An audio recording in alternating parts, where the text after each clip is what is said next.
Is he puckering the whole time? The Baldwin thing, I can't even watch like The Imitation because I hate the still image of his face making the little kissy face or like end of the hot dog where they tie it up mouth that he does. Yeah, he's doing the face he's doing. It's not Trump, but he's like, what would you do if I was here right now? Haha. Yeah.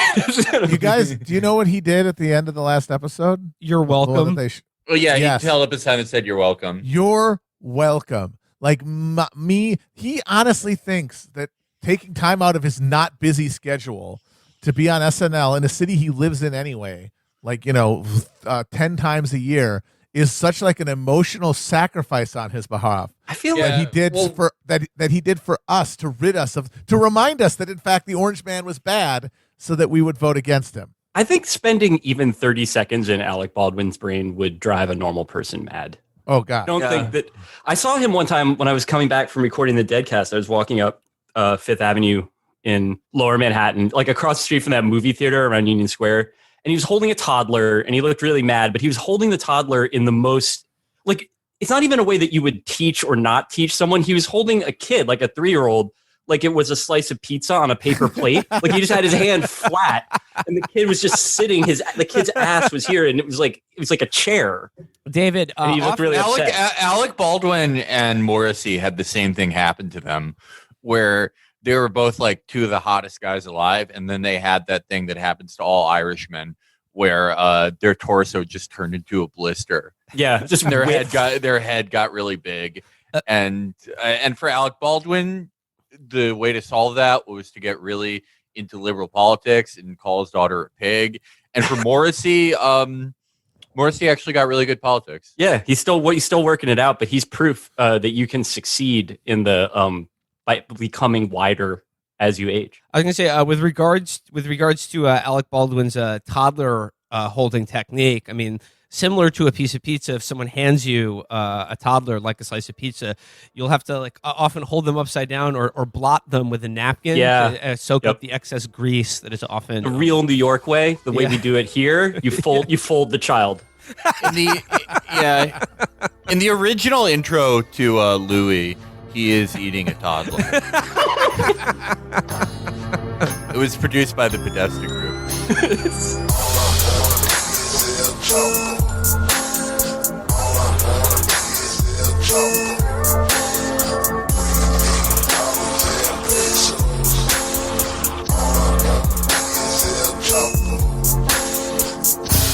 Real quick before we start, I mean, we brought up Nicolas Cage. Guess what movie we watched this weekend? Catherine never seen it.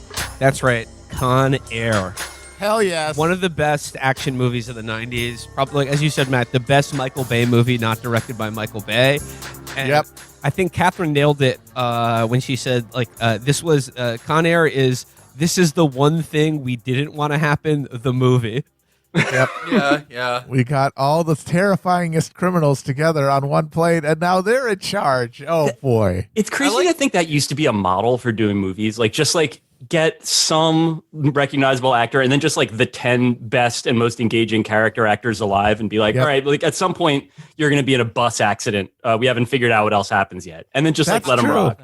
That's the thing about that's the secret of Bay and the Bay style, of which this is the exemplar, is that one of the big things that props it up in the absence of, story or plausibility or character development is the good actors, the good craggy character actors who fill out the rest of the cast. Bay in particular gets performances, real for the rafters performances from people who checked out in every other film they've been in 20 years. If anyone has seen The Last Night, the last Transformers movie, Sir Anthony Hopkins is in that. And if anyone has seen an Anthony Hopkins movie since 2000, he is checked the fuck out. He is at Robert De Niro level. And in this movie, he is like a shrieking baboon. He's going for the rafters. It's I'm assuming that this is just because Michael Bay just screams into their face with a megaphone. One way or another, it makes for engaging film. I have an idea for a movie like that we can do during the second year of the first Biden term. And my scenario for this movie, and you can pick the actors, maybe even bring back Nicolas Cage, have the guy who played Chris Hansen or Robert Hansen in Breach in this movie. Chris Cooper. Yeah, Chris Cooper, yeah.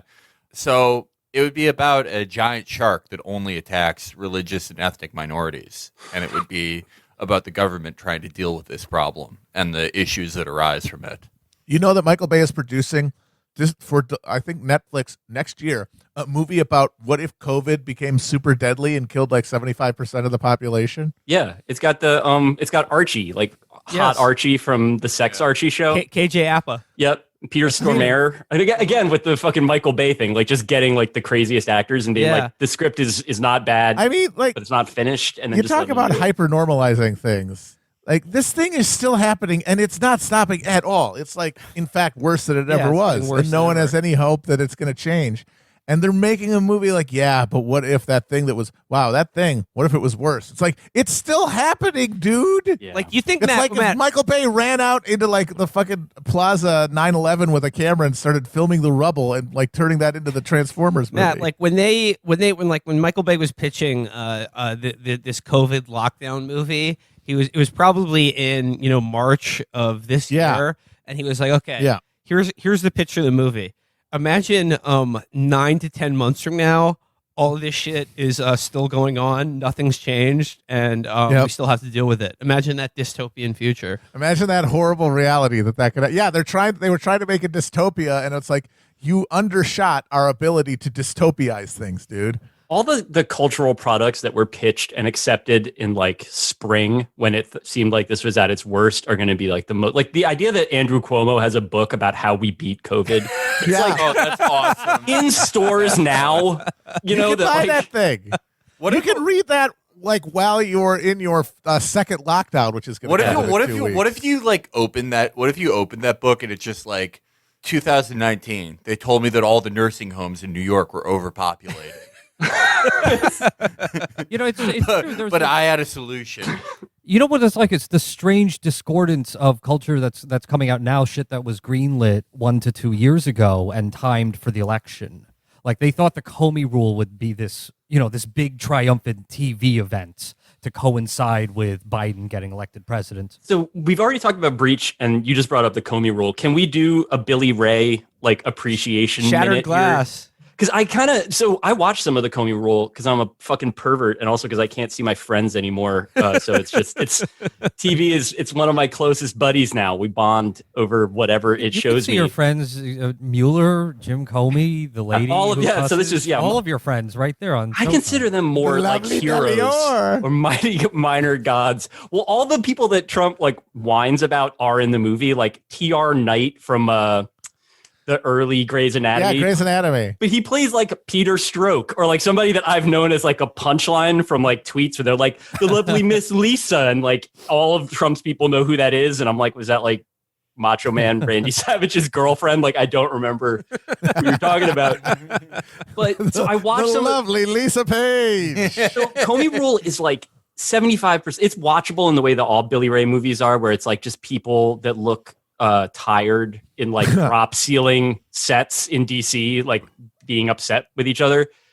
The Brendan Gleeson performance as Trump in that is fantastic. It's so good. I loved it. It's so like, good. I don't recommend watching the rest of the series, but he is a monster. Yeah, horrifying. Like, and they really want to get at like the fact that Trump's imposition into the world of DC is really one of manners. He is a grotesque figure. It is really like Caddyshack. I mean, we said that like 4 years ago, but this is essentially a dramatic remake of Caddyshack. And he's Rodney Dangerfield showing up at Bushwood. This whole place sucks. That's right, it sucks. Only reason I'm here is maybe I'll buy it. And so they have to like emphasize the physical grotesqueness of Trump. And he just gets it with the breathing. Yeah. Oh God.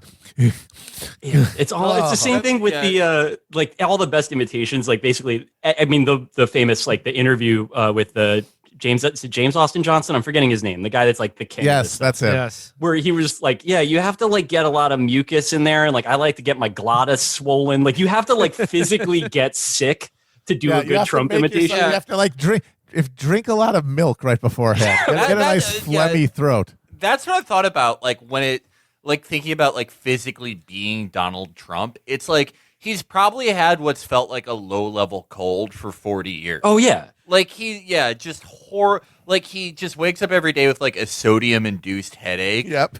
And like just some type of and I always thought, they do it in the movie, but I always thought about this when Trump like made Comey take that picture with him. I was like, what does it feel like to like pat the back of Donald Trump? Oh God! Yeah. So, I just imagined like he's personally clammy and yet somehow covered in baby powder. Yeah. Yeah, exactly. Like I feel like it's a weird combination of like softness that shouldn't be there. Yep. Some weird things that are hard, not hard like a bone, but hard like congealed fat. Yeah. And like there are certain scents that are way too minty. Oh God! Yeah. Yeah. Like strange. All this because all the shit that he uses for like grooming or for like freshening his breath is like discontinued 80s products. Like he has like a storage facility full of like the like pale like blue Tic Tacs that they like stopped being able to sell when like George H.W. Bush was president. And yeah, but I feel like Trump definitely would have like a wet laundry feel, and not like out the dryer, but like bag, yeah. the washer to dryer segment of laundry is what you're dealing with there. Yes. Okay. Welcome. It's Chapo, everybody. In case you haven't figured it out already, it's me, Will, here with Matt, Felix, and Virgil. And joining us today is longtime fan favorite, David Roth. David, how's it going? I'm good, man. How are you? We're all doing good. I guess we wanted to have you on and check in because we're working hard now to stop the steal. Every show now we're doing is about stopping the steal. That's great, man. That's all you can do. Supporting the Million MAGA March, and just that we all know that, like, look, Trump is going to be inaugurated in January. I mean, like, do you honestly think that Trump didn't have a plan for this? Do you honestly think there's not a plan in motion now? You have to hashtag trust the plan. Have not you been paying attention? Coming. Yeah. See, I've been like watching the transition from Q to E has been really exciting for me, just to see the next stage of where this is all actually going. Do you all know about the E thing? This is a real thing. It's like E from Entourage is taken over from Q. It's Mark Esper, right? It is. No, it's supposed to be Ezra Cohen Watnick, who's like some that loyal. guy. Again, it's another like a Peter Stroke, Lisa Page level dude, where like only the real heads know about Ezra Cohen Watnick From Vampire Weekend? He's changed a lot in the past couple of years. Ezra Cohen Watnick is like he's a DOD swamp creature. He's the protege of Michael Adine, who's an Iran hawk and Gladio. Oh, that stooge. guy. Oh, Wait a yeah, minute. I'm confused. I thought these guys were defeating the swamp monster of intervention. Well, it's like a vaccine. You have to inject a little bit of Gladio in your blood to beat Gladio. It seems like you need to get up to speed on the white hat, black hat dynamic that exists in the psychotic mind realms. Yeah. Trump has to do a little bit of pedophilia to get himself in with the other pedophiles. Yeah, it's like how sometimes if you're deep cover, like with a criminal organization, you might have to like shoot heroin to show them you're not a cop. It's true. It's the same thing for Trump with adrenochrome. Yep. I mean, there's just been like a reshuffling of tons of guys in the cabinet since after the election. The guy they had replace Esper on his first day walking into the Pentagon, he checked if his fly was open in front of everyone and then tripped over the steps to the Pentagon. It's like on video. I love just metaphor being murdered in front of me. It's every incredible. day. Well, they're definitely down. It's like a full employment plan for anyone that's ever said anything nice about Trump on Twitter now. Like they're gonna like hire Jack Del Rio away from the Washington football team to like spend 3 weeks running the FBI just because he's been very supportive. Tito Ortiz just got elected to official city council, and he's gonna have like a week where he can be Secretary of State, which is great. Representing it's gonna be awesome. Well, I mean, this is the question that we're considering today is what now for Trump? I think we're already sort of a little bit starting to miss him. Missing our boy, and I'm already feeling it. I already feel it. Like I actually saw someone. They did a side-by-side.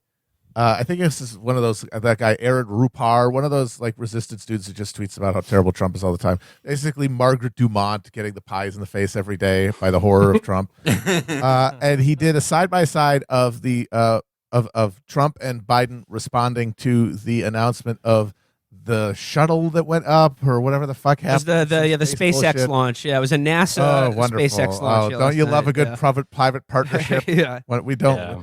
And Trump replied, he said, "When I got it, NASA was a washed-up dump. Now it's The hottest. it's the hottest aerospace hub." And next to that was Biden going, "Today's momentous event is a tribute to both the public spirit of NASA as well as the private people, and congratulations to the." And he said, "Compare and contrast," as though we're supposed to read that and not think, yeah, one of these guys is hilarious. Yeah. Yeah. One of these guys is cool, and one of these guys is a fucking square. This guy he just literally said, "Not hot. Graydon Carter's Oscar parties. I know. Hot NASA, thanks to me." Barack Obama's failing NASA program has a problem. Its shuttle program is no longer hot. I think Biden himself is incredibly funny, but the problem is we're never going to see actual Joe Yes, because Biden. he's not going to be tweeting it all day. He's not. Yeah. It's not going to be his central nervous system is not going to be wired to the internet. We're going to get more of the Reagan thing, where the president's clearly declining and a puppet of others, but he's also fully aware of himself and his role as a puppet, and so he's going to hit his marks, keep his mouth shut, let them, lead him around and feed him juice boxes to keep him quiet, and we're never going to get just his minute by moment ego just exploding out into the cosmos. It's going to be. But when he is funny, it's going to be very funny as well. Yeah, because it's going to be because it'll be more concentrated. Take like a weird Blarney break during them. Although he won't break with the script the way that Trump does. Like Trump always needs to add like a little actorly bit of business to every script that he's given to like merely make it pop. Which is why he'll like the best moments to me at the end from the rallies were when he'd be talking about something that just like deep Trumpiana, like weird enemies list stuff, or like a time that like Lonnie Anderson like winked at him and it definitely wasn't an accident or something like that. And then he would have to hit the transition back to the script at the end of it. And he'd be like, so that's definitely one of the reasons why we're making sure that the border is not like just a place where anybody can drive across. Lonnie Anderson would have understood that, of course. But like he has to try to like steer back off the like out of the gulch and back onto the road. Whereas Trump will never, or Biden will never leave the road. Yeah, I think about my favorite Trump performance is when he pretended not to know that Ruth Bader Ginsburg died, and he like closed his eyes very theatrically. That was like Biden will never do stuff like that. But all Biden's funny shit is when he's in reverie of something that happened 60 years ago. Yeah, he gets to the memory loop. Or when he has like a dementia explosion and turns into Betty Draper's dad when anyone asks him a tough question. Oh, yes. Like, Why, man? Like, that was Hold on now, you slap happy jackal. Like everyone forgot this, but like he did say, "Look, fat," and challenge the guy to a push-up contest. That rules. Like that was awesome. That was amazing. awesome. There was a period of time where I thought that was going to be his strategy against Trump. Yeah. Where he would like in the debates that like Trump would get up there and be like, I've owned every type of car, like in all the different colors that you can have it. And then Biden would be like, I would love to see you try to do a chin up. And that would it would be like grandpa fights. I expected that because it was like that stuff. People actually like that stuff. Like if you watch that's why they didn't do it. Yeah. If you watch the Look Fat video, it's like everyone in that crowd is just a completely stationary octogenarian. And when Biden goes, listen, look, fat, you want to do a push-up right now, man? They're just like humming in approval. They're like bees. Yeah, they love. They're just like, woo! But that's the thing is that the Democrats, because they're the party of the superego, they have to turn away from all that works at a political level, and turn it into an abstraction. They have to turn it into like, no, I'm going to be the center of decency for the good middle class people who want everyone to turn down the volume. Because no one agreed. Yeah, no one agreed. No one agreed with me on this. But that first Biden-Trump debate, I think one of the reasons it was so close may have been that debate. Like they should have had Biden call Trump fat at that debate, and instead he was just like, "You're a nincompoop, buddy." I mean, like it sucked. He could have he could have tried to out alpha Trump, and that could have actually just thrown the whole thing into a tizzy. I think that's possible. Yeah, but instead he was watching that Jeb Bush game tape. Yep, kind of find the right way to chortle at him. Because these guys are all last year's model. Like the person who's going to defeat Trump is not going to come from within the political order that he overturned. You know what I mean? Like it's going to come from something that emerges after it and in response to it. Well, as long as you're talking about things that work for Trump, I'd like to touch briefly on just like where he's at now with these like series of lawsuits. Because I mean, like over the weekend, he referred to Biden as president-elect. Or he didn't say president-elect. He said Biden won the election because of X, Y, and Z. And then everyone was like, "Oh, he's conceding." And then he just showed up 90 minutes later to be like, "I'm not conceding anything. I won the election." So, I mean, he's still going forward with that. They had the sort of the Million MAGA March in D.C. this weekend, but I'm just interested in these lawsuits in these states where he's seeking to overturn the results from. And I was wondering if someone can explain this to me, because, like, as best I can understand it, even if these lawsuits are allowed to proceed by a judge, or like if they prevail in court, you're still, what is being alleged is still talking about like a number of votes that, even if they were all declared fraudulent, would not come close to overturning the results in any of the states. Yeah. But what I'm hearing now, although like what a lot of these people seem to be suggesting or hinting at, is this idea that the Republican governors of these states can appoint their own electors to the Electoral College, who will then vote for Trump in opposition to the. It's not the governors. It's the state legislature. State legislatures. Okay, so state legislatures can appoint their own electors to the Electoral College, which is like that was the original way it worked in the Constitution. I actually remember this particular rationalization from 2016 too. Yep, though. faithless electors. Like they have to stop this. They have to take they have to think of what's best for the country and stop this. As I recall, there was like a letter writing campaign, and then the one faithless elector was like a Democrat that voted for Trump. Like he got like one more electoral vote than he was supposed to. And there was an SNL sketch where Hillary Clinton played the guy in Love Actually with the cards, like the Bob Dylan kind of thing. And it was in front of an elector's house, and she was like making the pitch for her to, just vote for Hillary, because come on, Trump's crazy. But I mean, see the joke there. But I just like specifically though, like, is this a thing that could that works? No, it's not going to happen. I mean, like in Michigan, they already said like, no, we're not doing that dumb shit. Wouldn't it like if they do sub in new electors to the Electoral College, don't they by default have to vote for the winner of the popular vote? No. It's the question. The question. There's two different questions here. Will it happen? The answer is no. Could it happen? Is there a legal theory behind it? Yes, absolutely. Right. According to the congressional statute from the 19th century that governs all of this shit, the state legislatures are empowered to appoint their own slate of electors in the event of a bad election. What that means is not defined by statute. So theoretically, you could take the Republican, they have a huge Republican legislature in Pennsylvania. They have a huge majority there because of gerrymandering. They could say, okay, well, this election was fraudulent. It's a bad election. We reject all the results. We're just going to pick the electors ourselves, and we're going to pick Trump electors, and then send those to Congress. And then the conflict would be, but the thing is, the conflict would be, the governor of Pennsylvania, who's a Democrat, will, no matter what, certify the election for Biden and then send his slate of electors to Congress. So it's two electors that it would show be up. comes.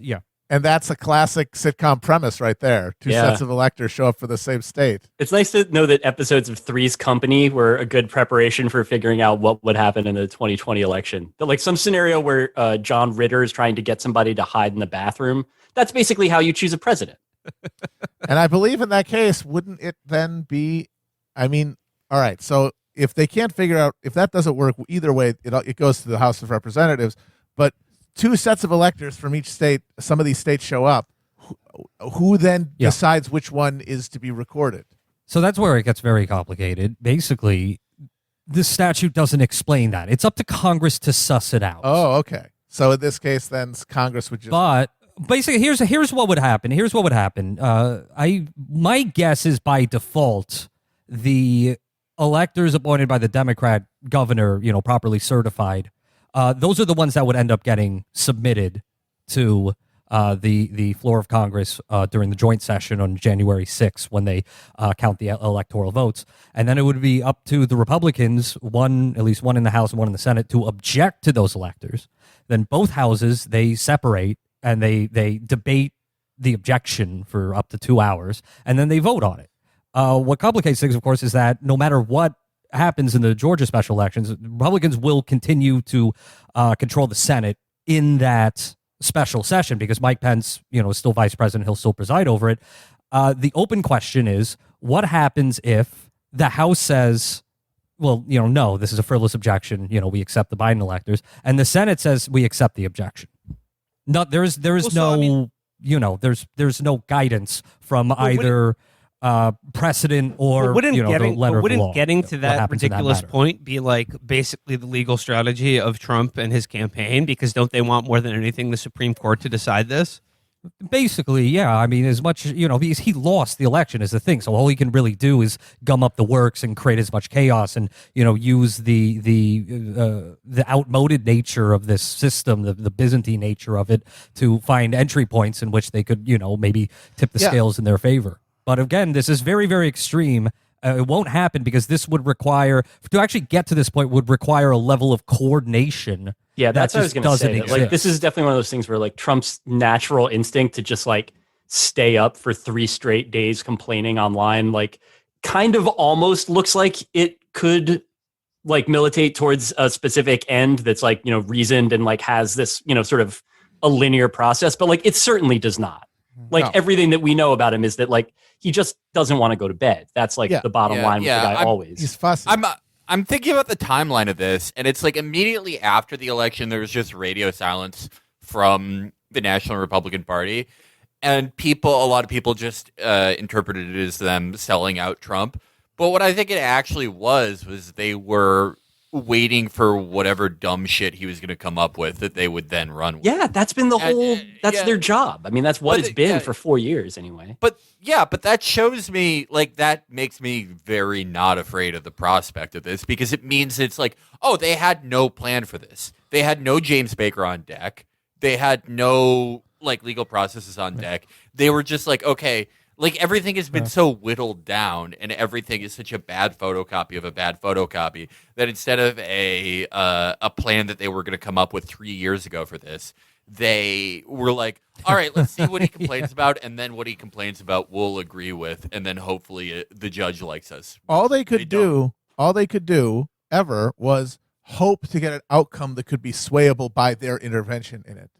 And they were all imagining, like everybody does, every general fights the last war, they were imagining a Bush versus Gore situation where you've got one case, you've got one batch of votes, and even better, you are like already declared the winner, and like you're intervening to stop a winner from like being that call for being reversed, and then that coming to one court case. This is 15 fucking states or whatever, and state legislators.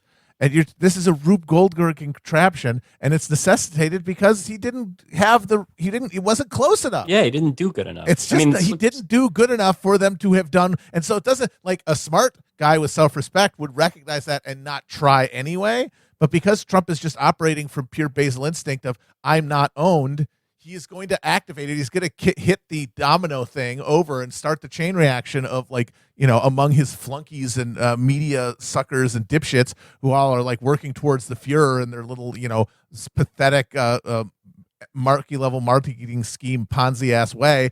But they're not going to actually be able to do anything because the position doesn't exist where they can intervene. Yeah, I think that's like the reason that, I mean, the other thing that we're leaving out of this is that like the reason that Bush v. Gore worked is that the Republicans had just like this fucking crack A-team of vampires who like know how to win and know how to like go to court. And I think if this had been closer, it wouldn't have been a problem to get like Ted Olson or like somehow Jim Baker is still alive. Yeah. So like whatever exquisite corpse like wandering into a courtroom, and like if they could have won it, those guys would have done it. I don't think that it's like they're not that offended by Trump that they're going to let. Right. No, but it wasn't close enough, so they're not going to embarrass themselves for him. The Bush v. Gore people had an A-team that grinded their skills in the bullpen of the Iran-Contra cover-up. Like the worst people that their generation produced. Trump has people who like tried to defraud a federal court in an Olestra class action. No, which was so great to see after the election too. When there was one story that was like Jared Kushner's looking around for a Jim Baker type.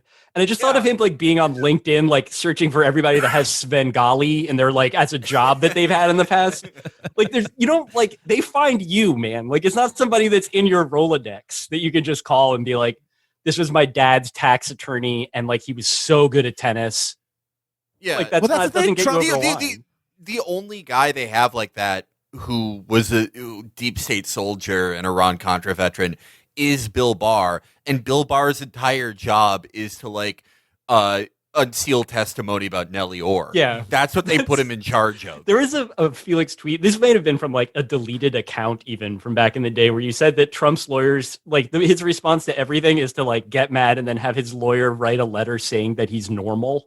Like that is basically Bill Barr is now the guy writing the like Trump is normal letters. Yeah, so Biden won the Electoral College by 36 electoral votes. So for Trump to prevail, he would have to overturn the actual results in at least 3 of the closest states. And granted, these states were very close. Biden's margin of victory in these states less than 1%. This was a pretty close election, actually, in terms of the states, much like 2016 was. And like one of the things that's hindering the Trump campaign overall is there's no coherent legal argument being made, and there's no sole remedy being requested from the courts. In Bush v. Gore, Bush had a very simple legal strategy: stop the recount. I won, stop the recount. That's it. Run out the clock, which they did. This time around, it's no. Do the recount in Georgia, do the recount in Arizona, but stop counting in Pennsylvania. Throw out these votes in Wisconsin, and throw out these votes. And it's like, what would that even do? If all those cases were merged and just dumped at the Supreme Court, what would they even do with it? Just say, oh yeah, fine, you win. The reason you have a guy like John Roberts in the position he is in is to recognize the lay of the land and realize what is a crucial goal and what is a short-term one that can be sacrificed. And there would be no clearer fucking example of when to cut bait than on that. Yeah. Than to try to force that through on behalf of a guy who is only representative of a personal cult. Like these guys, there's no Trump project beyond his ego. Like in a real sense. He is not ideological. It is purely about his own ego gratification and his own self-dealing. And it's like that corresponds to a lot of Republican strategies for many reasons. But if there's a conflict, and the conflict between keeping this guy at the expense of like having to break an entire legal framework that has allowed for the relatively safe exulsion of social pressures away from political action for the entirety of American history, we're just going to junk that on behalf of this guy. Who is the who we're crying gonna have to, fat man? Yeah, and we now all have to devote ourselves to just anticipating every colicky fart he comes out of his mouth, or else we're going to get fired, and everyone is and all of his hooting idiot fans are going to think that we're pedophiles. Yeah, because we like had a fucking gravy stain on our tie once when he saw us at lunch. Yeah, and you also have to imagine that the Senate results are also impacting the conservative justices' views on this matter. Because a 50-50 Senate, which is the best the Democrats could do, where Joe Manchin holds the balance of power there under a Biden administration, that's no threat to the conservative judiciary at all. That's fine. They're not going to pack the court. Maybe if it had been I don't know, Democrats just win 58 seats and they say fuck yeah, we're doing court packing the day after the election, maybe that would change the calculus a little bit. Oh my God, they're on a glide path to wiping out, to massively expanding their Senate lead and retaking the House in 2022, and then easily defeating the Democrats in 2024. Yes. Why the hell would they do this on Trump's behalf? Yeah, if they stole the election for Trump now, that is the most difficult path to a Republican being in power 10 years from now. Yeah. Right. Like that's it. Why would you destabilize anything? Why would you risk anything for this result when you can hold back and maybe get something that's less of a pain in the ass to deal with? Because like Trump had his benefits, but he also was he is because of his personal psychosis a actual impediment to like the smooth functioning of systems. And the people who try to like squint at Trump and see him as like a threat to capitalism, they are recognizing that his specific neuroses and the way that it color his approach to governing means that he actually can get in the way of business as usual sometimes. But what that means is that the Republican Party has no personal loyalty to him and will spit him out at the first convenience. I think they would. I mean, I wonder in some ways if they're not afraid of him enough at this point, because I think he's going to be very annoying for them over the next few election cycles. And I think that whatever, he's an unstable and in his way, a very dangerous guy. Like, it's hard to predict what he's going to do, but I definitely do get the sense that they absolutely would have gone to the wall for him if he had given them a chance to do it. But in this case, it's throwing good money after bad. And he's still going to be, whatever. This is who he is. He's going to be a bitch about it, and he's going to complain, and he's going to identify people he thought weren't loyal enough, and then he's going to show up in some city in their state and tell a story about the time that he and Jimmy Connors were flirting with Suzanne Summers at the same time or something like that. And that'll be him. That's what he does. Yeah.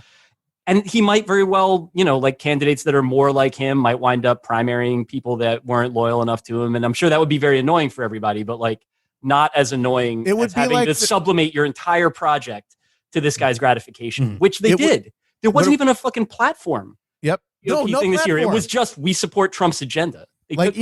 If Trump in exile is a media figure who, yes, becomes a center for political gravity and creates many people who run in primaries against establishment Republicans, yes, it's annoying, and it would be a hindrance, but it would be absorbed the same way the Tea Party was. Mm-hmm. The Tea Party took over the party, really, but then that's just because they merged at the top and it stabilized. And you a guy like Marco Rubio came in as a Tea Party firebrand. It's they didn't sell out. The party did move right. It is doing the capillary action of pushing the party to the right.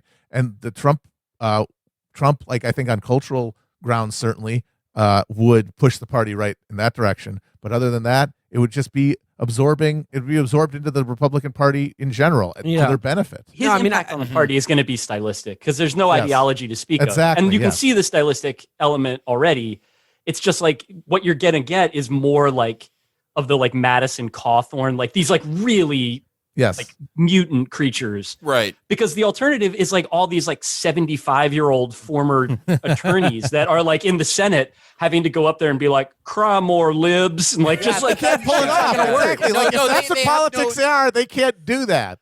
They don't have swag. Yeah. And the thing is, it's easy to say, oh, you lost, you suck. And it is funny that the God Emperor lost to probably the most mentally decimated Democrat. It is insanely funny. I remind myself of it every day. It's the funniest thing. It's like if Woodrow Wilson had run for re-election in 1920. Yeah, exactly. But the other thing that Democrats should take note of, and yes, he won by 3 million votes. Oh, that's a lot. This was record turnout, and Donald Trump made it within 3 million votes. Yeah. That's not supposed to happen with Republicans. More turnout is supposed to kill them. That's what I thought. Yeah. But it turns out his appeal, it's transcendent of all the narrow categories that you're imposing on people who aren't you and assuming exist in them the way they do in you. And I know a lot of people, myself included, have said that if it wasn't for COVID, Trump would have, easily won re-election, which is a little like saying, how was the play, Mrs. Lincoln? I mean, COVID did happen, so it's a little hard to. But an addendum to that should be, I totally believe if Trump had just managed to cut one more check before the election, he would have maybe not been guaranteed to have win, but would have been gotten way close. I mean, it would have been way dicier. For sure. The Biden coalition is one of the most fragile, shitty coalitions I've ever seen a Democrat win with. Awful. It's incredibly fragile. It's fragile to the point that if you had somebody who got the Trump seal of approval who people hated 10% less, they stomp him. Yep. They fucking stomp him. Biden's voters, the people that swayed the election for Biden, these hoes are not loyal. Yeah, they split their tickets and they voted Republican down ticket because they want to keep their taxes low. They haven't bought into any notions beyond propriety. Yeah. Mm-hmm. So as soon as Trump isn't what did there Biden fucking to run on horrify beyond their propriety, though? That was it. And that was the idea. They got the coalition they wanted. It's just that what they want is it's suicide. They just don't realize. Well, yeah, I mean, half of Biden voters voted against Trump, not for Biden. And without Trump there, I mean, within politics, he'll be there as a carnival barker from the sideline, but that'll give them permission to ignore him if they want to. And then within the parameters of respectable politics, there's not going to be a Trump there to discipline them, and they're going to reassert their class interests, and that means and the Democrats will have nothing to show for their lurch towards the suburban voters. And if I mean, like, as an example of how fragile the Biden coalition is that, like, it took about an hour after the networks officially called it for Biden for every part of that coalition to immediately start fucking yelling at each other about who gets to take credit for him winning. Yep. And I'm sorry, if you're on the left or the progressive side of the Democratic Party, I'd fucking pipe down. I mean, I understand, like, there's a certain fairness or hypocrisy to the way you're being attacked, but I'd pipe down about taking credit for this one. Because, I mean, think about where the next 4 years are going to go. Are you really going to want... You don't want... If you're from, like, the Justice Democrat side of the party, do you really want the narrative to be right now that we were the decisive factor in electing Joe Biden? In installing Joe Biden? Well, I mean, the story that they want to tell now is, about what's next, right? About the idea of the famous moving him left idea. I mean, I think that ideologically, Joe Biden is not moving, because ideologically, Joe Biden is like... It's like when, like, Homer Simpson has, like, a dream sequence and it's just like a cow playing like a song on a jug. Do you know the image? It's not a podcast or in a visual medium. I'm struggling here, but we all our listeners immediately know that image, David. Yeah, good. All right, cool. It's why we love them. That's not. There's no ideology to speak of. I think that if you push Biden in the direction of, like, some version of material politics, like, obviously he's not going to do Medicare for all or whatever, because he's scared of it, and it's just a whipped dog after 45 years of being a Democrat in a Republican dominated political scene. I do think that stuff like the, canceling student debt and the raising the minimum wage, it's not perfect. Obviously there's but I think that that's the sort of politics that you can maybe nudge Biden on, because of the fact that it's simple, you can take credit for it, and it can be spun in the ways, these, like, losing ways that Democrats have always pitched stuff like that, which is like kitchen table families or whatever, just one of those junior jumble phrases they throw. How's that going to happen with the Republican Senate or a 50-50 I mean, Senate? the student debt is executive order. Yeah, but he's not going to. But Biden has no appetite to go around Congress. Even if he does have the prerogative to do that, he's not going to. He's going to say, you know what, we got to work out a deal if we're going to do something like cut that. a deal with James Lankford. I'm not writing it down. Amount. Yeah, I'm not writing it off. But I think it's a pretty slim chance. I would be surprised. And if you do get it, very focused and very astute, and I have never seen him be either of those things. I don't think I don't see him taking the Schumer suggestion of writing off $50,000 of everyone's student debt. And if there was a debt write-off, I feel like it would be like $10,000 and come with all these weird Kamala Harris type Wasn't that what they were qualifications. talking about today? That it was initially going to be 10, like 50, and now he's like more comfortable with 10 because it's going to be some. It's this theater of negotiating with yourself and losing. Fucking coupons. Yeah, it's going to be and he never promised this. Off your next $50 off your next college credit. Correct me if I'm wrong, but correct me if I'm wrong, but he did not promise this. This was not something in their agenda before the election. No. Floating. Anytime I see stuff like that, I just think about how cool it would be to be there for the moment when Joe Biden finds out that people are talking about this. Because I feel like he doesn't necessarily know, but at some point this is going to land and he's going to be like, I'm sorry, you told people I would do what? Once Joe Biden realizes those sounds he's hearing are people around him talking, it's going to be real fascinating. I would say that if he does do any significant student loan forgiveness, it is going to be not because of any pressure from below, but because it is the agreed upon choice among whatever gaggle of technocrat ghouls that he surrounds himself with, that it's the most effective form of economic stimulus that they can apply like quickly to the economy. Yeah. Because they are like, everyone recognizes that this is an unsustainable economic system right now. And there has to be some massive injection of money into the demand sector, or this entire thing is going to fucking spin off the wheels. So there's going to have to be a huge amount of Keynesian stimulus into the fucking economy. And that's a quick way to do a lot of it. Or at least that's what they're going to think, and because they're going to do it the Democrat it isn't genuinely. It's not genuinely like redistributive, and it's not something that has to go through Congress. It's something that they could turn a key and do. The way that all the stuff in fucking the AMA or the first bailout from Obama, like 2/3 of that was fucking tax cuts. And they designed it for that too. They wanted it to be clever so people wouldn't know that they were getting more money back. And Instead this of like, feels like that, like, because the easy answer to how do you do Keynesian stimulus in the system is just give people a ton of money, but give everybody money? I don't know. Yeah, that's skin in the game. Hey, Matt, blah, blah, blah. Matt, a lot of those people, and this gets into the way like the Biden coalition is cutting each other's throats right now. The problem with giving everyone money is that some of those everybody's are bad people who voted for Trump. It's true, they're bad people. And then like that as we've talked about before in the past, Matt, like politics is about who has to suffer. And for a good chunk of the Biden coalition, the idea that the suffering of racist white Trump voting people would be ameliorated in any way rather than actively increased is anathema to You want to give everyone money? Don't you realize some people are ne'er-do-wells? Yeah. Instead, like you literally could, never going to do well. Why would you give them money? Yeah. You're going to you want to give roustabouts money? Yeah. Instead, how about you reward the people who did the self-improving act of like going to college maybe and figuring out how to be good people? Maybe they should be rewarded for that. Well, I do wonder I don't think that they could possibly do it as badly as they did in 2008 and 2009 though, or 2009. Yeah. That stimulus, Well, I want to get into really that. difficult. If anyone could, like, it's these guys. Yes. But the idea of burying that stimulus in such a way that people don't even know. I mean, it's like you don't want to aspire to anything Trump-like, but him sending people like a fucking debit card with a note that says like, "Don't spend it all in one place." Donald J. Trump. That's a lot. Well, it all depends smarter. on all depends on what the economic picture is going to be in February. It depends on what COVID is going to look like in February, because we know that what needs to happen right now, what should have happened, fucking yesterday or 6 months ago, is you just have to give people money to fucking stay home. That's it. Period. End of sentence. Yeah. That's the only thing you can possibly do. Forget. Not even thinking about. Not even thinking about. Like trying to keep the economy afloat, not even thinking about it as a Keynesian injection as helicopter money, but just straight up, no, this has to happen or else deaths. Yeah, that's the thing. It's like these are not mere calculations. It's like keeping people home literally is a first order solution to the problem of rampaging pandemic disease. I mean, I want to switch. I mean, because we are talking about like looking forward to a Biden administration and what the Democrats are going to be like.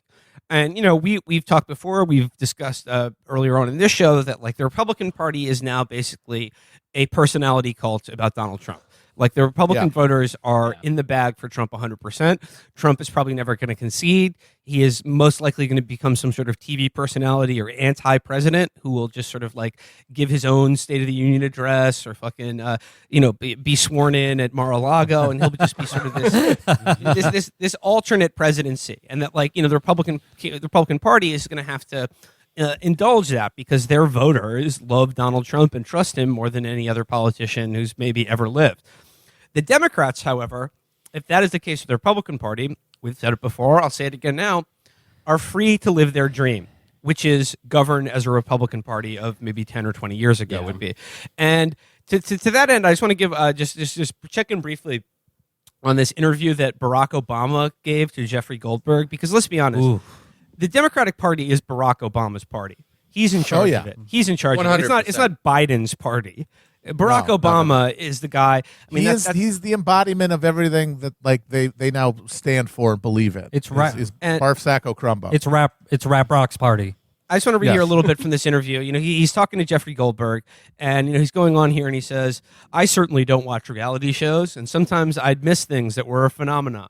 But I thought there was a shift there. I write about it to some degree. I actually have great admiration for a lot of those traditions, what you were ascribed to be masculine qualities. When you think about the greatest generation, you think about sacrifice," to which Jeffrey Goldberg says, "A colleague of mine says that in some ways you're a never-Trump conservative." Obama, rather than saying, who is this asshole and what the fuck is he talking about, says, "I understand that. There's this sense of probity, honesty, responsibility, of homespun values that I admire. That's the Kansas side of me. My grandmother's a stand-in for that. The folks we celebrated at Normandy, including my Uncle Charlie, who was a member of the units that liberated parts of Buchenwald. Those were men who, whatever their limits, whatever their constraints in terms of their emotions, because they were told they couldn't feel as be seen as men, However, their relationship with women was skewed by all this. They sacrificed for others, and they never bragged. And he's going on like this, blah, blah, blah. And then This Goldberg is a fucking Tony Soprano monologue. yeah. What happened to the What even heavily strong through his silent nose and be guy? like, Gary Cooper. No, but okay, so Goldberg says here, you were just surprised by the horse populism wrote in on. And he goes, yes.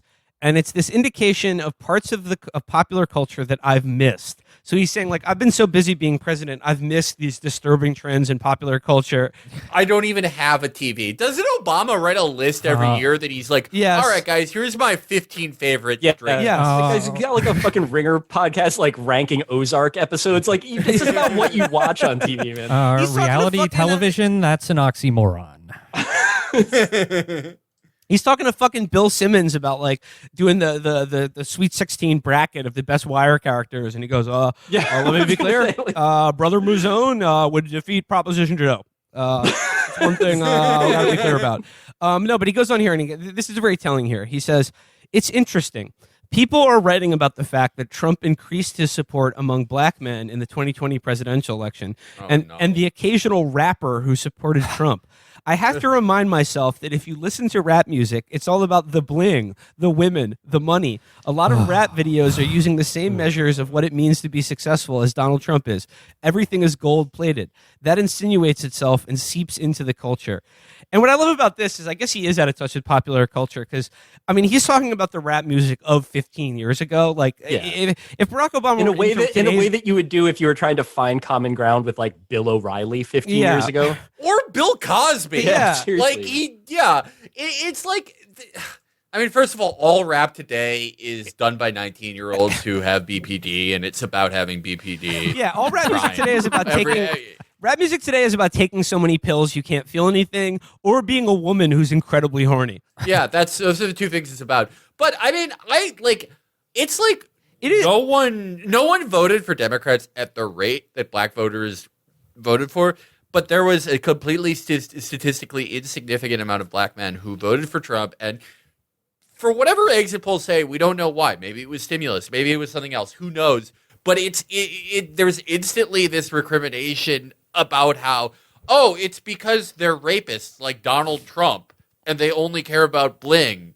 It's like, didn't 80% of black men still vote Democrat? How much is enough? How much is enough for Democrats who do nothing for these voters? But this is the most entitled fucking bullshit I have ever. If I was someone who voted Democrat in every election since 2008, why would I still? This is how they treat me. But the thing is that that's the only response they can have. They have to break, like they have to say, we're the Democrats, we're the good people. And then when what's like, well, some of these good people aren't being good anymore. It's like, well, that's because they're bad now. And you say, well, that's no way to fucking try to keep your coalition together. The only way they can keep their coalition together is through fucking disciplining and chiding people. Yeah. That's it. Yeah. So like when things start going bad and you see someone drifting away, you yell at them. Yeah, again, presumably thinking of that any material politics, what you're talking about is like it's stylistic. It's like, are you like the bombastic guy that's constantly up there like talking about his dick and balls, or are you up there being like reading one of those like in this house we do hugs, we do believe science posters, like that stuff. To me, like if that's the alternative, like you're gonna lose a lot. Not just because you're not offering people stuff, but because it's fucking annoying. I totally understand. I'm sorry, I understand the appeal. But I mean, if you go, why you would want to do it. If you go on in this Jeffrey Goldberg interview, and I'm not because I don't want to kill myself, but like Barack Obama goes on to critique like sort of Trump's conception of masculinity. And he says it's sort of surprising to me that Trump is considered sort of like the like the Gary Cooper character because correctly, as we've identified before, I mean he's possibly the whiniest bitch in human history. Yeah. I mean, like Felix, like you just said, like his tweets now after losing the election are just I won the election, and then the next tweet is like if I killed myself, no one would care. There'd be a fucking parade if I died right now. I have a headache. Did you see the one where he goes, I hope the future historians remember that all this good COVID news happened under my term. Yeah. Don't forget me. They made a vaccine under me. Don't forget my spirit. Donald Trump, since the election, his message has been, don't abandon me. Are you abandoning me? And I'm cutting my bangs, and I think next semester I'm going to apply to RISD again, even though my ex who gaslighted me about giving me a UTI goes there. Yeah, no, I just took a bunch of pills. it's the it's the vaccines that got small, not me. Yeah. I'm ready for my the idea close that up, he's trying Mr. to pad Pfizer. his stats with good COVID Yeah, news yeah. is incredible. Like fucking Ricky Davis chasing a triple double and the Yankees losing by 30 points. Dude, like, Yeah, no. But as Obama goes on, he just talks about how Trump actually is a is a parody of traditional masculinity, because he never admits wrong. He never takes responsibility. He never stoically accepts the responsibility for the fate of the world and the things that he's done. And my response to that is like, neither do you, asshole. You're out here blaming Lil Wayne for why fucking Democrats he can't never fucking did a pick up. goddamn thing Yeah, like, wrong. you Every think- choice he made was the right Do you one. think he would ever say like, gee, maybe I should have bailed out homeowners rather than fucking Goldman Sachs? He said, I don't know if it was that interview or another one he did to promote his book. He said, when asked, why don't you fucking put anyone from Wall Street in prison? He said, well, I didn't want to destabilize society, but I'll leave it to others to judge whether that was smart or not. Okay, I will. I'm judging him for that. Yeah, we judged Yeah, it. it sucked. But You yeah, fucking suck, dude. but I think this goes here- back to what we were saying about the stylistic differences between Trump and Obama, and that being what he's responding to here is that for him, it's like when he capitulates or when he does something wrong, it's because he knows he has some reasoning in his head for why it was impossible for him to do anything else. And I think with Trump, there's not ever a reason why he does it beyond what the most obvious one is. And I think that if you're somebody who's dedicated your whole life to this kind of like wised up version of compromising and negotiating with yourself, as Obama has, I think a lot of leading Democrats have, you would be offended by this guy like just openly cutting deals for his buddies or like sending someone a check so they vote for him or whatever. Like that just seems gauche. And that's not, regardless of whether it is or isn't, like you have to recognize that it is real, that it has impacts on people, and that also like not everybody is going to be as impressed with your intellect as you are. Like you have to give them something to show them that it's working. You can't just be like, trust me, I've read 100,000 books. He read all the posts. Just watch The Wire, okay? Absorb some culture. Watch some of my Netflix specials, and you will come to understand why it could be no other way. Like Biden, like Obama's post-presidency thing, it really is like he got, like, maybe he did believe in something one time in his life, and he got the fucking, maybe it was right up until the moment he got elected president. I don't think so, but maybe. And then he got the fucking, the Ned Beatty speech. And it just cooked his brain, and he decided, well, I got to do this, and now I'm going to spend the rest of my life at convincing you all why I had to do it. But, I'm going to I got to put my cultural tendrils out to massage your brain into thinking there is no other alternative than this, because this is a fallen world, and this is all we can scramble out of it. But looking at it overall, about like liberals and Democrats who are very disturbed by the prospect that Trump and his millions of supporters will essentially never ever believe that this was a legitimate election or accept Joe Biden as president. Well, what the fuck did they do for the last 4 years? Other than just obsess over that like Russia stole the election and that there are active measures and Trump's an asset and that Russian hacking actively changed voter rolls in states. And then they had their pussy march. And now Trump has had his pussy march this weekend. I mean, obviously, like vastly more, significantly more sparsely attended than the original pussy march. A different energy. Different energy. You mean the women's march? Yeah. You keep calling it the pussy march. Yeah, the hats were the pussy hats. I don't think they like it when you do that. Pussy march. Jesus, Jesus, Will, you've got full MGTOW. Wow. Yeah, Will Corolla. They had their pussy march. Hey, do you remember the 2017 Femoid March? Hey, you fellas know what I'm talking about. And hey, come on, man. The MAGA guys are pussies too, okay? And as long as we're talking about pussies, I mean, the one thing I really will revel in is all of the conservative commentators and TV personalities who are using this moment now to be like, the hate and mockery that supporters of Donald Trump are feeling right now is really not okay. It's unfair to there is their lived experience. We don't even get anything new in this culture because the Trump people are just doing what Democrats did. Like they're literally making posts where they're like, I have never been more disgusted with Joe Jorgensen voting. Yeah, Like It's literally the same shit. When Hillary voters were like, take some time to think about how the women in your life have been murdered, like in 2016. Like Trump people are doing that. We're gonna relive the same 4 events for our entire lives, but just like 1 year the fucking conservatives will do it, and then 1 year liberals will do it. It is frustrating that they didn't stick with their shit longer too. The idea that like somebody that's got like not flags on their boat, because I don't know what people put on boats, but flags on their car. When you've reached that level of being like just absolutely Trump brain, that you've got like the fucking like somehow don't tread on me, but also the Blue Lives Matter flag flying from the back of your F-150. Like I'm not owed that person is not owed like some deference while they like remove their flags and replace them with different flags, or like, you know, they like take down Blue Lives Matter and put up Ohio State, and they're like, well, this is it. This was difficult for me.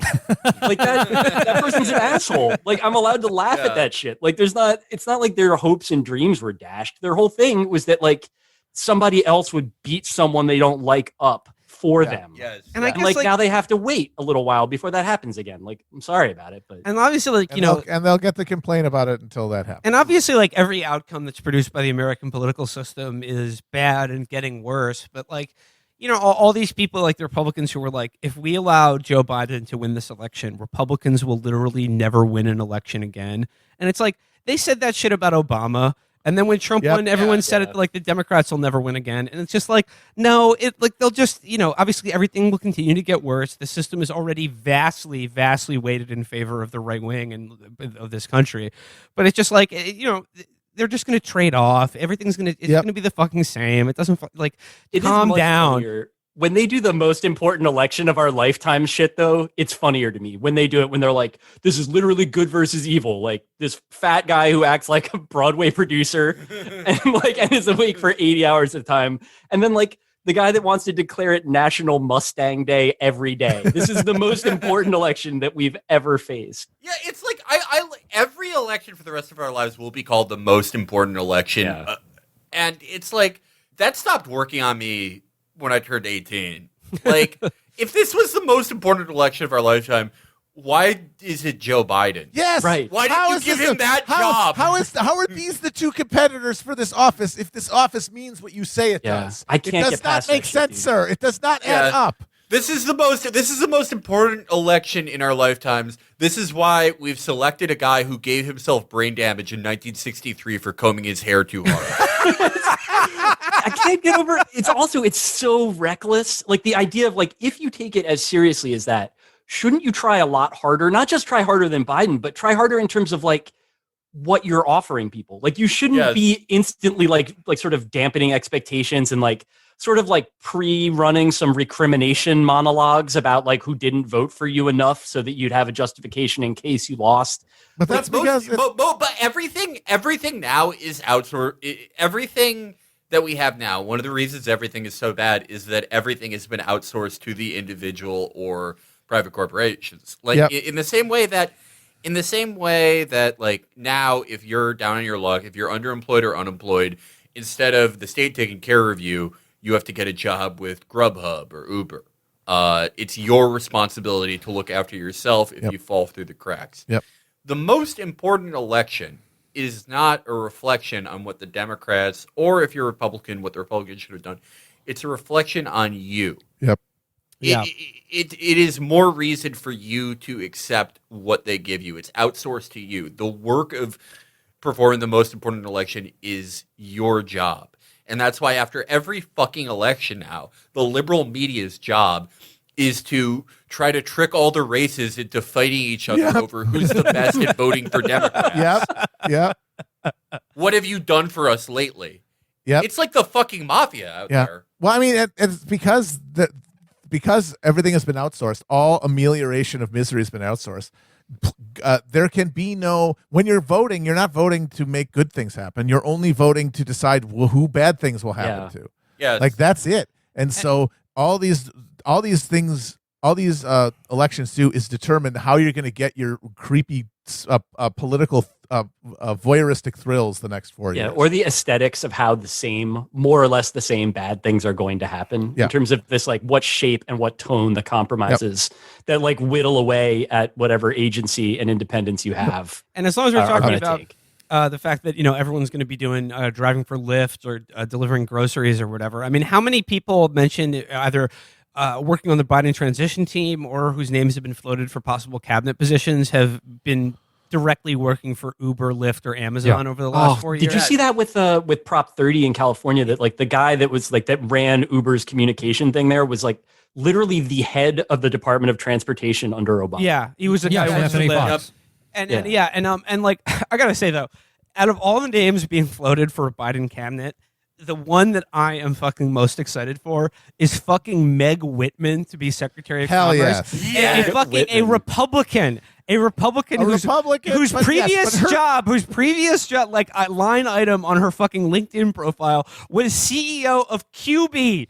Yeah. QB. Well, it's not just even QB. It was QB. She ran Hewlett Packard into the ground, and she spent like $30 million of her own money eating shit in a gubernatorial election. Yeah. I mean, that means no more Department of Commerce after that. I mean, just like the most failing upward loser you could imagine. There's not, even in business, it is very difficult to find somebody with that trajectory. Like, it's basically college football coaches are the only people that are allowed to serially fuck up jobs, leave with like massive golden parachutes, and then just like get another one. There's one other, Donald fucking Trump. Maybe that's the thinking. It's like, we need our own, and what's the closest we have? Meg Whitman. Oh, it's just all the fail with none of the success, none of the win, just the fail parts. I mean, Meg Whitman that's a good insight, because the Democrats' only idea is what California is, which is the EU without a safety net. Yeah. Their only designs for the future is a European Union, as far as, there will be hate speech laws that, in America, that means hate speech is criticizing Israel or insulting cops. You'll have your favorite vape flavors banned. You can't buy soda. Is there a safety net? No. Is there health care? No. Are there labor protections? No. This is the really future. perverse California thing with this too, is that like, I think there's this idea, and I mean, I certainly have written about it. Like, I've thought about it myself, like that the main threat of the Trump presidency was to institutions. And we need institutions. And I think we do need institutions. But I think that there's also this sense that like, what I take away from the 4 years most is not that like these institutions survived or were destroyed or whatever, but just the extent to which like the rot of them and the way in which either they don't do their job or they've been co-opted to actively do the opposite of what was ostensibly their job. That like those things, they've survived, like in the same way that like the upper tier of like the Democratic Party decision makers have survived like into their 80s, still doing the same shit. But that like that's more disheartening to me. The idea of like, especially when you look at the way that Biden sort of codes what he's trying to do in this presidency, it's about undoing and restoring and whatever. And like, we wouldn't be here if these institutions worked, first of all. But second of all, like the way that they work now, the idea of like turning the clock back 4 years or 10 years or whatever, like it's not enough. Like they haven't worked in so long, and it's so clear now that it's very difficult to have faith even in those. Did I stop the conversation? Yeah. And do more? I know. I was just gonna. I just remembered that one of the people on Biden's transition team who's like vetting things was that woman who, I don't know if you remember, this was from like a long time ago, but she was one of these like Democratic Party think tank people who went out of her way to defend Elliot Abrams when people were like, Kelly Magsman. Yeah, Kelly Magsman. She was like, I worked for Elliot Abrams. We have our differences, but he's a good man and a patriot. I mean, you're talking about someone who is like personally responsible for unspeakable massacres. Unspeakable atrocities. The best book on the massacres that Elliot Abrams oversaw is like 120 pages long. It's so short that I have read it myself. The idea that like you could, like, it's two New Yorker stories. Like, he's not a good man. He might be patriotic, but like, you can't look at what that track record is and be like, because he was kind to you at Capitol Grill in 2012, he's somehow something other than the sum of his actions. Elliot Abrams is one of the best cases for the concept of prisons. Yeah. But not necessarily their execution, certainly the concept. Well, there we go, guys. The Biden administration coming up, and the Trump anti-Biden administration also going to be very strong. And I gotta say, Yes, looking forward to the Avignon Trumpacy. Yeah, and then, you know what? And if you're not happy with Biden as president, and you're venting online about it, I would just suggest that maybe you get out of the intellectual bubble that you've cultivated for the last 4 years, and maybe understand that all this whining is how you got Joe Biden as president. I can't wait to see the Republican Sarah Cooper. Republican Chris Oh, scenes. hell yes. That's all our buddies are coming back. This is going to be very exciting. The thing that It's going to be an exact copy. Like, who's the Republican equivalent to Josh Gad? Oh God. John Voight. Voight. John Voight is going to do a front-facing video where he's like, "Hey, it's okay to cry sometimes." Robert Davi's doing it, but he's like just constantly plugging his new album of standards. The thing I'm really looking forward to, if it happens, which I don't think it will, is if Trump tries a cable channel. Because every time he's tried to make a TV show in the past, and it's clear that that's the only thing that he reveres is television. And like every time he's done it, it's just played like an infomercial for like lawns. Or like just like sort of just like landscaped large properties. I want him to make it because like I am a man of many principles, but those principles run out when you give me $5 million. And I would develop shows for the Trump network, high tier cable dramas, and we're talking Ray Donovan, but Ray Donovan is investigating Obamagate. Ooh. Everyone would watch that. I do feel like we're missing out on like Trump coded entertainment. Like that was emerging as like a parallel space where like Christy Swanson was getting the career she deserved all along. And I feel like that might be short circuited now. David, I'm imagining Robert Davi lip syncing to Joe Biden speeches, but then like breaking halfway into it, just going in and out of lip syncing Biden speeches and lip syncing Mac the Knife. Yeah, it's gonna be very like fly me to the moon. Like he's wearing a hat, but like somehow he's in a Mustang. That's the whole bit. It's hard to tell exactly what he's trying to communicate. Well, I think about that. That just about wraps it up for us today. I want to thank our guest, David Roth. Always a pleasure, David. Thanks for having me, man. People want more Roth in their life. Where should they go? Defector.com. You can subscribe to it. Sorry, you have to subscribe to it, but I promise it's good. And then the Distraction podcast I do with Drew McGarry. If you want to hear me stammering more, because we record in the morning, I can't recommend that highly enough. And before we depart for today, we have a holiday-themed merch drop coming to you. Chris, speak on it, homie. Yes, we have new merch up at shop.chapotraphouse.com. This is restocks of a bunch of old stuff and things that I've wanted to get in our shop for a long time, including, finally, baseball caps with the Reaper logo and some very cool enamel pins and new colorways of some of the old shirts. That's shop.chapotraphouse.com. And we also wanted to say that we will be donating a portion of the proceeds through the end of the year to various homeless support services in New York and LA. So you can know that at least some of your purchase goes to a good cause and not our continued degeneracy. Although some of it will be contributing to that. Yes, just to be clear. Just to be clear. All right. Well, till next time, guys. Bye-bye. Bye-bye. Till next time. Bye-bye. Thanks.